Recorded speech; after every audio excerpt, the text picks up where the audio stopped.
Buenas tardes, vamos a abrir la escritura en el Salmo 87, hermanos, para dar comienzo al estudio de la Sociedad Femenil Eunice de la Iglesia Coyoacán, Getsemaní Coyoacán, perdón. Salmo 87, y vamos a dar lectura, es un salmo pequeño, 7 versículos vamos a dar lectura y solamente vamos a ver algunos versículos, 3 tal vez. Salmo 87 dice: su cimiento está en el monte santo. Ama a Jehová las puertas de Sión, más que todas las moradas de Jacob. Cosas gloriosas se han dicho de ti, ciudad de Dios. Yo me acordaré de Rahab y de Babilonia entre los que me conocen. He aquí Filistea y Tiro, y con Etiopía. Este nació allá. Y de Sión se dirá: este y aquel ha nacido en ella, y el Altísimo mismo la establecerá. Jehová contará al inscribir a los pueblos: este nació allí. Y cantores y tañedores en ella dirán: todas mis fuentes están en ti. Señor, te damos las gracias porque nos permites leer tu palabra. Te pedimos en el nombre de Jesús que tú nos guíes, Señor, en el estudio y que nos sirva nuestra vida. En el nombre de Jesús te damos las gracias. Amén. Bueno, es el Salmo 87. Es un salmo que fue dedicado a una familia, a los de Coré, pero especialmente es un salmo en donde se ve el pacto que Dios hace con David, el pacto davídico, ¿verdad? Entonces, este Salmo 87 tiene mucho que ver con David, pero más que con David tiene que ver con Jerusalén, con la ciudad santa.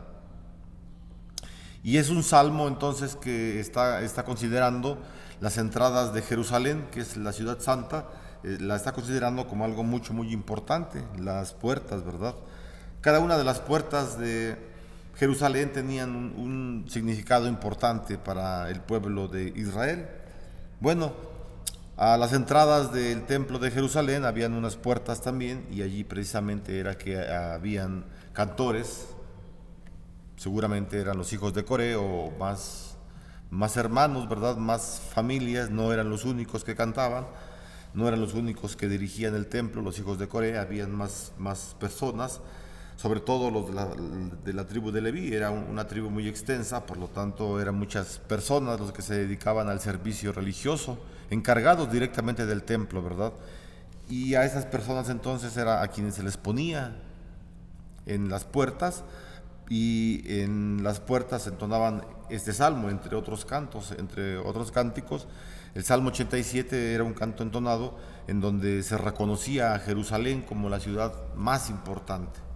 Y bueno, vamos a hablar de la ciudad de Jerusalén. El estudio que tenemos hoy está enfocado en ello, en la ciudad de Jerusalén, porque así nos los indica, ¿verdad?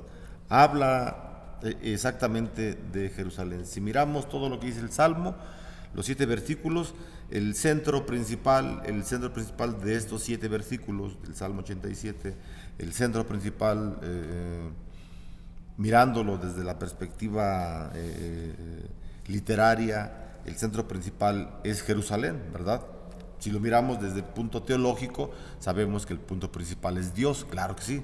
Pero en cada uno de los relatos de la Biblia encontramos quiénes son los personajes más importantes, ¿verdad? Por ejemplo, en el relato, solamente una ilustración para que no me salga mucho, cuando el centurión romano va a ver hacia Jesús y le habla a Jesús y le dice, ¿verdad?, que su hija está enferma, etcétera, que su criado está enfermo, que su trabajador está enfermo, y sabe el centurión que Jesús tiene la fe, el poder, más que la fe, el poder de salvar a esta persona.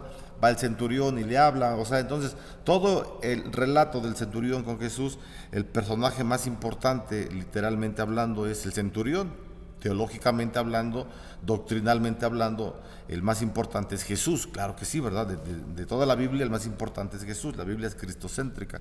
Bueno, pero tenemos que detectar quién es el personaje importante en cada uno de los textos que leamos en la Biblia, ¿verdad? Bueno, en cualquier lectura, no solamente en la Biblia, en cualquier parte, para que no nos perdamos de lo que estamos leyendo. Aquí el centro principal es la ciudad santa. ¿Por qué el Señor pone tanto interés en una ciudad como Jerusalén? ¿No había otras ciudades también igual de importantes? ¿Acaso no existían otros reinos más fuertes, más leales? ¿Acaso el Señor no conocía otras culturas en las cuales no fueran como los hebreos? Los hebreos era una cultura nómada, es decir, ellos caminaban por el desierto, erraban las calles, eran errantes, caminaban, estaban de un lugar a otro, o sea, no era un pueblo establecido en algo que ellos habían fundamentado, sino eran transitorios, ¿verdad? Sus caminos. Entonces, uno se pregunta, ¿por qué fue Jerusalén? ¿Por qué una ciudad? ¿Por qué una cultura como los hebreos? Que pues era una cultura bárbara, no eran cultos, no, sino su trabajo era en el campo, eran agricultores. No estoy menospreciando sus trabajos, ni mucho menos, ¿verdad? Pero eran agricultores. Entonces el Señor pudo haber escogido a generales, ¿verdad? Estudiados en academias, a gente importante, a reyes, a gente rica, nobles, nacidos en palacios, etcétera, etcétera, etcétera. Pero el Señor prefirió esta ciudad a Jerusalén. Entonces, por estas características, ¿verdad?, que estamos mencionando y por más, entonces era que los reyes encargados de guiar al pueblo ponían a su cargo en el templo a gente importante. Y ya lo dijimos, ¿verdad? Habían en las puertas de Jerusalén, principalmente en las puertas de la entrada del templo, hombres cantores que se dedicaban a alabar el nombre del Señor. Y este Salmo 87 entonces era entonado, porque este Salmo 87 tiene que ver, ¿verdad? Ya lo mencioné con el pacto davídico, con el pacto que Dios hace con David. Dios le hace un pacto, lo vemos en el libro de Crónicas. Dios habla con David, hace un pacto con él y le dice que en él establecerá todo su poder, la confianza, y el linaje de David regirá con vara de hierro, ¿verdad? El Salmo número 2 nos habla también de esto, tiene mucha colación con el Salmo 87, porque es un pacto que Dios hace, un pacto con el rey David, en donde le promete el Señor que de su familia serán todos los reyes hasta que hasta que venga Jesús por segunda vez, ¿verdad? Bueno, el día de hoy ya no hay reyes en Jerusalén, en Israel. Ya no hay reyes, ¿verdad? Son presidentes desde hace muchos años, ¿verdad? Jerusalén quedó destruida desde el año 70 después de Cristo. Esto es importante, es historia universal que tiene que ver con la iglesia, ¿verdad? Porque los cristianos, nosotros provenimos de esta, o sea, la religión que tenemos nosotros proviene de la cultura hebrea, de los que estamos hablando. Entonces, tiene mucho que ver. Bueno, el Salmo número 87, ¿verdad? Le dice a David que no lo miramos de una manera directa, pero en las crónicas de los reyes encontramos precisamente estas historias que estoy mencionando, donde el Señor le promete a David que de su familia vendrán todos los reyes que regirán a Israel y a Judá, que más tarde se separan, ¿verdad? Y sí, todos los reyes que sirven a el Señor, o sea, estoy hablando de los reyes de la familia de David, vienen y son innumerables reyes, muchas familias que gobiernan a Israel. Y Jerusalén siempre permanece como la ciudad santa, como una ciudad importante. ¿Cómo fue fundada esta ciudad? ¿Quién la fundó? Fue el rey David, ¿verdad? Él, cuando está trasladando el arca, también en las crónicas miramos esa historia, cuando David va a recuperar el arca del pacto, ¿verdad? El arca del pacto era un mueble de madera que Dios había mandado a elaborar, y en donde era un mueble de una madera muy fina, claro, ¿verdad? Y construido de una manera muy especial, con querubines de oro, etcétera, muy elegante y muy costoso seguramente.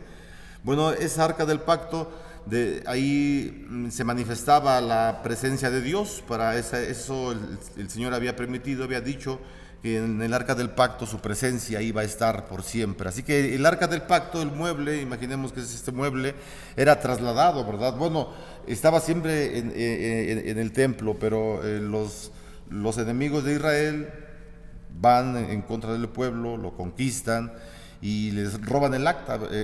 del arca se lo llevan como, pues, como un triunfo, como un trofeo, y lo llevan a su pueblo ahí en Filistea, y va el rey David con su ejército a recuperar el arca del pacto porque era importante para ellos y la traslada, ¿verdad? Bueno, la historia es muy larga, ¿verdad? No vamos a contar cuando se cae y este hombre Usá quiere, ese era su nombre, Usá quiere tenerla y muere, etcétera, etcétera. Es muy largo, pero bueno, el punto es este, que el Señor permite que David lleve el arca del pacto de regreso de Filistea hacia Jerusalén, y entonces permanece allí el arca del pacto por siglos en el templo de Jerusalén, hasta el año 70 después de Cristo, para ser exacto. Y esto es importante que lo sepamos, estoy repitiendo, porque tiene que ver con la historia de Jerusalén, y de allí provienen nuestras iglesias, ¿verdad?, de esta cultura religiosa del pueblo hebreo. En el año 70 después de Cristo, cuando el imperio romano, a través de un general llamado Tito, no el Tito de la Biblia, ¿verdad?, un general que se llamaba igual que el escritor, entra a Jerusalén, Tito, con todo su ejército, y destruye todo Jerusalén. Todo Jerusalén lo destruye, todo. Queda asolado, ¿verdad?, lo que habla el profeta Daniel. Esas profecías que habla el profeta Daniel acerca de las 40 semanas tiene que ver con la destrucción de Jerusalén. Los hermanos dispensacionalistas creen que no, creen otra doctrina. Nosotros, como fe reformada, no lo creemos. Creemos que Daniel se cumple exactamente en el año 70, ¿verdad? Las 40 semanas se cumplen en el año 70 después de Cristo, cuando Tito destruye todo Jerusalén, queda desolado, todo Jerusalén. Y entonces, desde el año 70, esto es importante, es un dato, ¿verdad?, que debemos conocer, desde el año 70 después de Cristo hasta el año 1945, el 14 de mayo, para ser exactos, no sé la hora, pero el 14 de mayo el 14 de mayo de 1945, otra vez se reorganiza Israel como nación, como país. Es decir, desde el año 70 que es destruido Jerusalén, y el templo fue destruido, obviamente, todo el templo quedó, nada quedó, solamente unas cuantas barditas que están por ahí todavía. Desde el año 70 hasta el 45, hasta 1945, Israel anduvo disperso por todo el mundo. Y no fue una nación, no fue un pueblo. O sea, no estaba constituido como el día de hoy, hasta el día que estoy mencionando, el 14 de mayo de 1945, entonces la ONU es que lo restablece, le ayuda, etcétera, hace todos los trámites para que nuevamente regresen hacia Israel todos los judíos y el pueblo de Israel vuelva nuevamente a surgir. Esto es importante, ¿verdad?, porque la ciudad santa, la iglesia, el lugar donde estaba la presencia del Señor, el arca que estaba en el templo, fue destruida por los romanos, por los impíos, por la gente que aborrece a Dios, que aborrece a Dios. Los romanos aborrecían a Jehová, aborrecían a Jesús.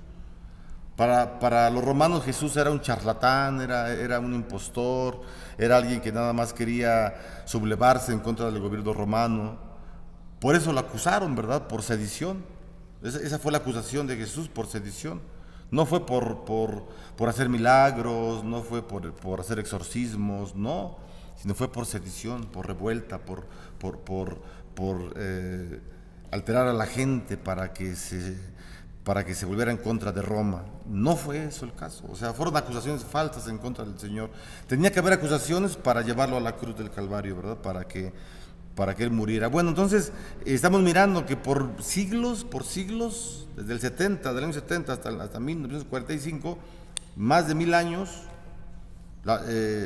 Israel, la ciudad santa, no fue mencionada, no había culto religioso en Jerusalén por más de 1000 años. Imagínense usted. Qué triste, ¿no? Qué lamentable, después de que el rey David mandaba poner cantores en las puertas de las entradas, y los cantores entonaban alabanzas al Señor para darle la gloria a Él. Por más de 1000 años no hubo absolutamente culto en Jerusalén. Ha pasado una historia terrible la iglesia cristiana, definitivamente, desde siglos atrás. Ciertamente Génesis 3:15 lo vemos. El Señor le dijo a la serpiente, ¿verdad?, a Satanás en la visión de serpiente, en la forma de serpiente, puso una enemistad, el Señor Dios puso una enemistad entre la serpiente, entre Satanás y entre la mujer, que es símbolo de la iglesia o representación de la iglesia. Y sí, ha habido una gran guerra siempre, desde toda la historia de la iglesia, desde Génesis 3, estamos hablando de siglos atrás, hasta nuestra era, y seguramente seguirá igual hasta que venga Jesús por segunda vez. A pesar de todo ello, ¿verdad?, la grandeza de Jerusalén la miramos en los versículos 1 y 2. Dice el versículo 1 y 2, su cimiento, es decir, el establecimiento, para decirlo de otra manera, o no porque yo lo diga, sino que así está traducido, ¿verdad? El establecimiento de Jerusalén, obviamente, está hablando de Jerusalén, dice el versículo 1, su cimiento está en el monte santo. Ama a Jehová las puertas de Sión, más que todas las moradas de Jacob. Y entonces aquí en el versículo 1 y 2 miramos la grandeza de Jerusalén. Jerusalén era considerado el monte santo, ¿verdad?, para los judíos. No quiere decir esto que Jehová, que el Señor, sea una deidad territorial, ¿no? O sea, porque se puede pensar, entonces, si el arca del pacto es un mueble y ahí está la presencia de Dios en el arca, entonces Dios está solamente en el arca, Dios está solamente en el templo, Dios está solamente en Jerusalén. No, Dios no es un Dios territorial, sino Dios es un Dios que es dueño del universo, soberano del universo. El Salmo 24 es lo que dice, ¿verdad? De Jehová es la tierra y su plenitud, y todos los que en ella habitan. Entonces, Jerusalén era considerado como el monte santo. Y bueno, ya dijimos que Jehová no es una deidad local, porque toda la tierra le pertenece al Señor. Sin embargo, Dios tuvo una consideración especial por Jerusalén. A pesar de que Dios no es una deidad territorial, como ya lo mencionamos, Dios tuvo, como lo estamos mencionando, una consideración muy especial por Jerusalén. ¿Por qué? Pues no lo sabemos, igual lo mencioné, no sabemos por qué fue Jerusalén, no sabemos por qué fue Jerusalén. Pudo haber sido otra ciudad. Podemos preguntar por qué no fue una ciudad de otro país, del que sea, ¿verdad? Pues no, Dios quiso que fuera Jerusalén. No sabemos por qué, pero fue Jerusalén. Así que Jerusalén, la ciudad santa, le debe su estabilidad y su santidad a Jehová. Esto es importante. Jerusalén le debe su estabilidad y su santidad a Jehová, al Señor. O sea, no es al revés. No es porque Jerusalén por sí misma sea santa y el Señor ve, es una ciudad santa, allí voy a residir. No, Dios no está buscando locales donde residir, no. Todos los locales, bueno, los edificios, para que no se oiga feo, los templos, ¿verdad? Todos los templos, para decirlo más reverencialmente, pertenecen al Señor, claro que sí. Pero no por el hecho de construirlos de la forma que sea, significa que ya son santos, no, sino la santidad de la iglesia, no del edificio, sino la santidad de la iglesia. Y obviamente, ¿verdad?, que si la iglesia se reúne en un edificio, pues el edificio no que sea santo, pero tiene que ver con la santidad de la iglesia y de Dios. Bueno, Jerusalén es santa por la presencia del Señor. No es santa por sí misma. No. Entonces su cimiento, como dice el versículo 1, ¿verdad? Dice su cimiento o su establecimiento, ya lo comentamos como se traduce de otra manera y está bien traducido. Su establecimiento son colinas de santidad porque Él está allí. Si Dios está en una iglesia, la iglesia es santa, pero es santa porque Dios está allí, porque Dios da la virtud, ¿verdad?, para que la iglesia la obtenga, que es la santidad, pero la ofrece el Señor. Así que, hermanos, el amor del salmista, ¿verdad?, por Jerusalén es una emoción aclarada y consagrada a Dios. O sea, el salmista está emocionado, claro que sí, pero no es una emoción que emerja del sentimiento puro humano. O sea, sí, tiene que ver su humanidad, claro que sí, porque somos humanos. Dios nos hizo de esta manera, con sentimientos, con emociones, con ideas, con inteligencia, sí, con capacidades, etcétera. Pero Dios es quien da al salmista esta santificación. Dios, el Espíritu Santo, santifica al salmista para que el salmista exprese esta emoción. Ahora, la emoción expresada, guiada, dirigida, inspirada por el Espíritu Santo, es una inspiración que bendice, ¿verdad? Es una inspiración que edifica a aquellos que la pueden leer y que pueden pedir al Señor que también esa misma emoción que tenemos nosotros sea también expresada de la misma forma en como el salmista la pudo expresar.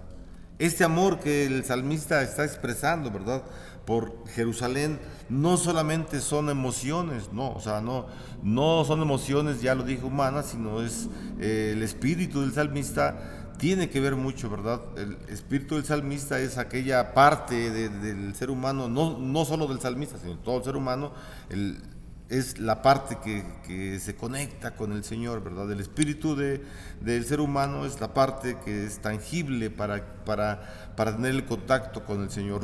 Romanos dice, ¿verdad? Romanos capítulo 6 nos habla acerca de que el Espíritu Santo da testimonio al espíritu humano que somos hijos de Dios. ¿Cómo? O sea, ¿cómo ocurre esto, no? O sea, ¿cómo es que el Espíritu Santo nos habla a nuestro espíritu para decirnos que somos cristianos, que somos hijos del Señor, que tenemos la salvación? Aunque nos diga la gente que no la tenemos, estamos seguros que la tenemos porque sabemos, ¿verdad? Porque conocemos la palabra del Señor, porque tenemos una relación con el Señor y porque la emoción, ahora que el Espíritu Santo la ha tocado, emerge la emoción, pero es una emoción que está inspirada, ¿verdad?, en la grandeza de Dios, en la santidad del Señor.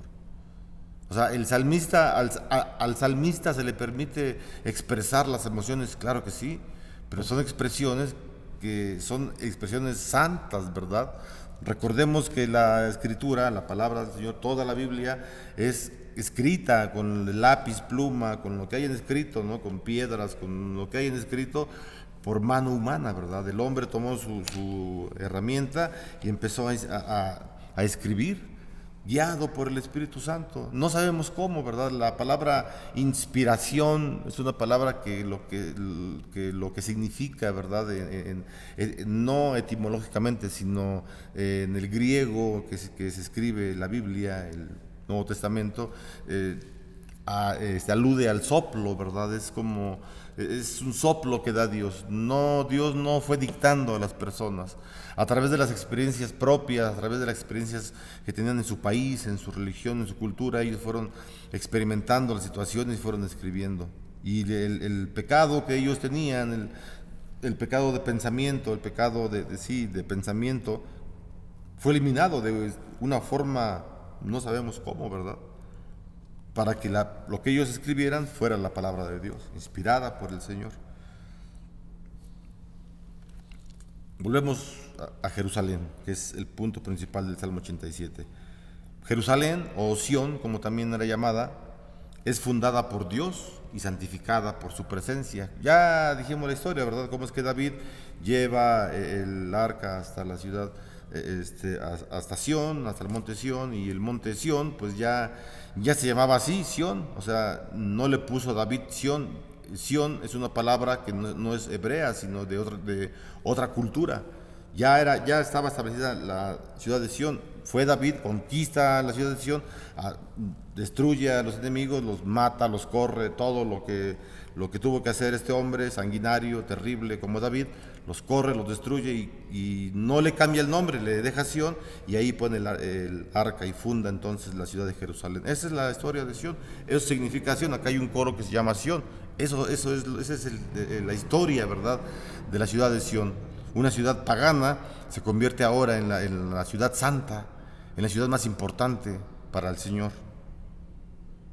Qué curioso, ¿verdad? Uno puede decir, no, pues véanme a mí, o sea, como a los hijos de Isaí, 7 hijos de Isaí, a los más grandes, los de mejor presencia, los más fuertes, etcétera, porque Samuel les dijo a Isaí, ve por tus hijos, porque el Señor me instruyó que uno de ellos debe ser rey.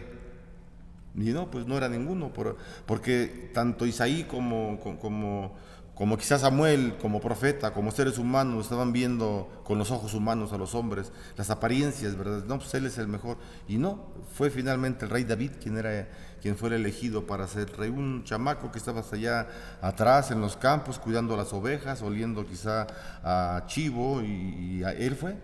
Le echaron su baño y lo pusieron en el trono a reinar. Y fue entonces uno de los reyes más importantes. Bueno, este hombre, el rey David, él es el que instituye esta ciudad santa, el que regresa el arca, etcétera, hace muchas cosas importantes para el Señor. El Señor lo ve como el rey mejor, como el rey de mejor corazón.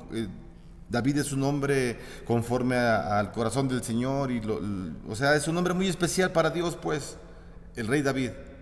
Sin embargo, el rey David le dice, bueno, Señor, gracias por todo lo que me has dado, etcétera, te quiero hacer un templo, Señor, porque no es posible que yo esté viviendo en una casa de cedro, una casa hermosa, de madera, con sirvientas, con bosques, etcétera. Mi casa es muy hermosa como rey.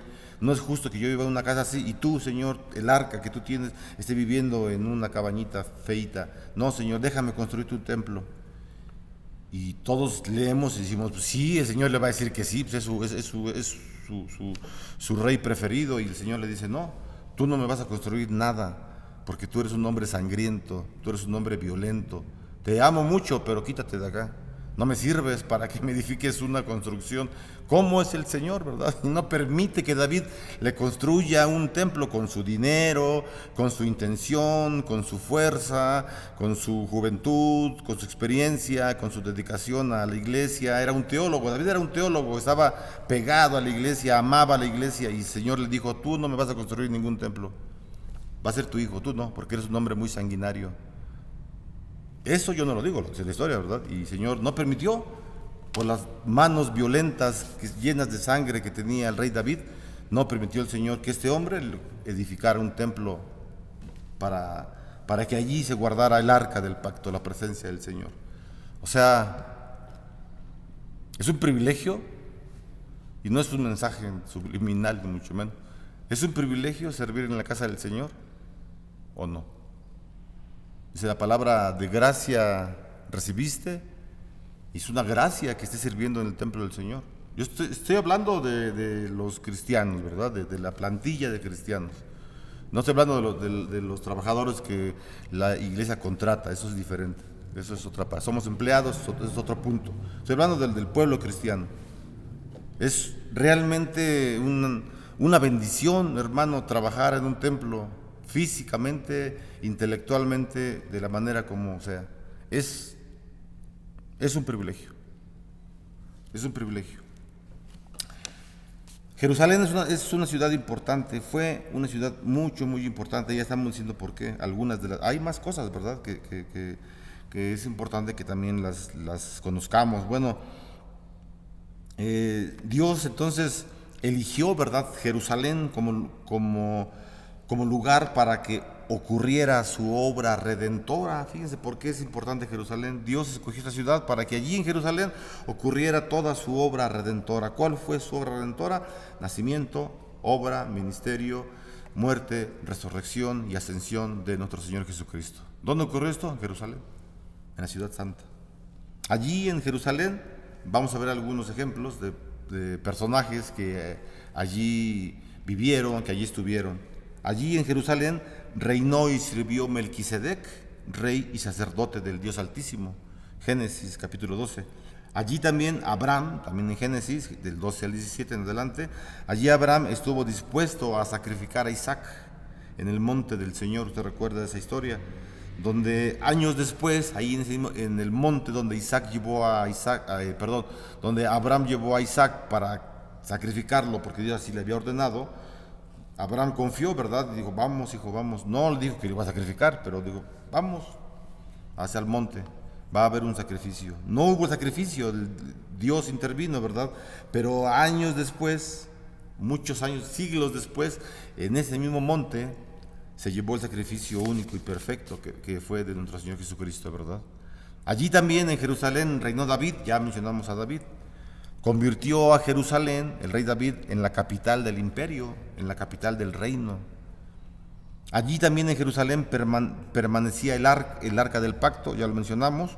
En Jerusalén también se construyó el templo de Salomón, el hijo de David construyó el templo, uno de los templos más hermosos que ha habido en toda la historia de la humanidad. Bueno, más tarde ese templo es destruido, ¿verdad? Y Herodes construye otro templo, una imitación muy mala, una imitación del templo de Salomón, en el año 30 o 40 antes de Cristo aproximadamente. Herodes construye el templo que ya dijimos, después el general Tito destruye en el año 70. O sea, son dos templos, no nos confundamos. El templo de Salomón fue destruido por los imperios, después, ya lo comenté, después Herodes lo reconstruye y después es destruido y ya no se volvió a construir absolutamente nada. No creemos que se construya, pues no es necesario, ¿verdad? Bueno, ya estamos terminando, 2 minutos y terminamos. Allí estoy diciendo que se construyó el templo de Salomón, un templo muy importante. Jerusalén fue una ciudad de sacrificios, cultos y servicio sacerdotal, que fue la forma religiosa en que el Señor permitió que se llevara a cabo, ¿verdad?, antes de que llegara Jesús. Allí también el Señor Jesús reconoció, el Señor cuando entró a Jerusalén, el Señor Jesús reconoció y honró la ciudad. El Señor Jesús observó las fiestas solemnes que había en la Pascua, la fiesta de los tabernáculos, etc. Y también observó y cumplió los rituales del templo. El Señor Jesús cumplió la ley y Él observó, ¿verdad?, cómo eran cumplidas estas actividades. Allí también el Señor Jesús murió en la cruz por nuestros pecados. Fue sepultado el Señor, resucitó. Allí nació la iglesia en el día de Pentecostés, la iglesia del Nuevo Testamento. Allí los apóstoles sirvieron y difundieron el Evangelio. Y podemos decir innumerables cosas más de Jerusalén, la ciudad santa, como se pueden decir muchas cosas de nuestras iglesias, de nuestros templos, que han servido por muchos años.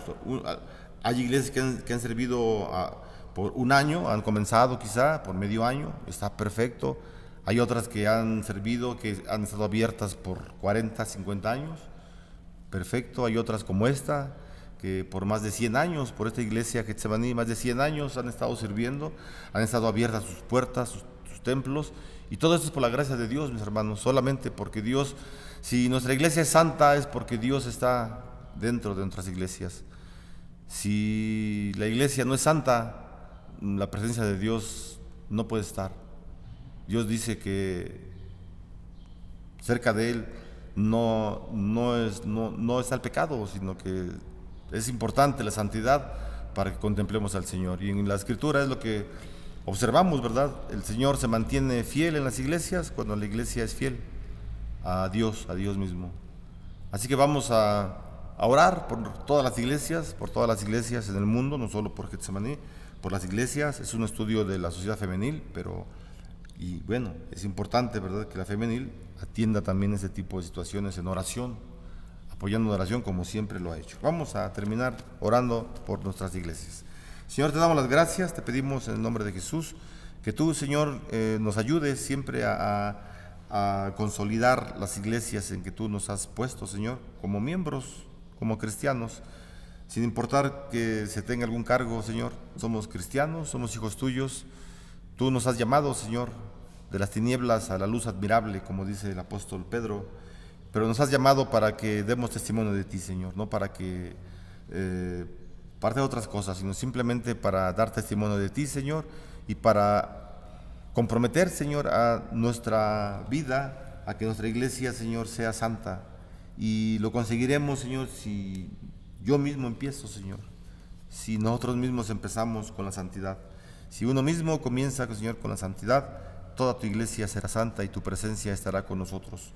Oramos por las iglesias, Señor, por las iglesias cristianas, para que pueda existir siempre la santidad en cada uno de nosotros, Señor. Perdona nuestros pecados y oramos a ti para que tu Espíritu Santo nos guíe en cada instante. En el nombre de Jesús te damos las gracias. Amén.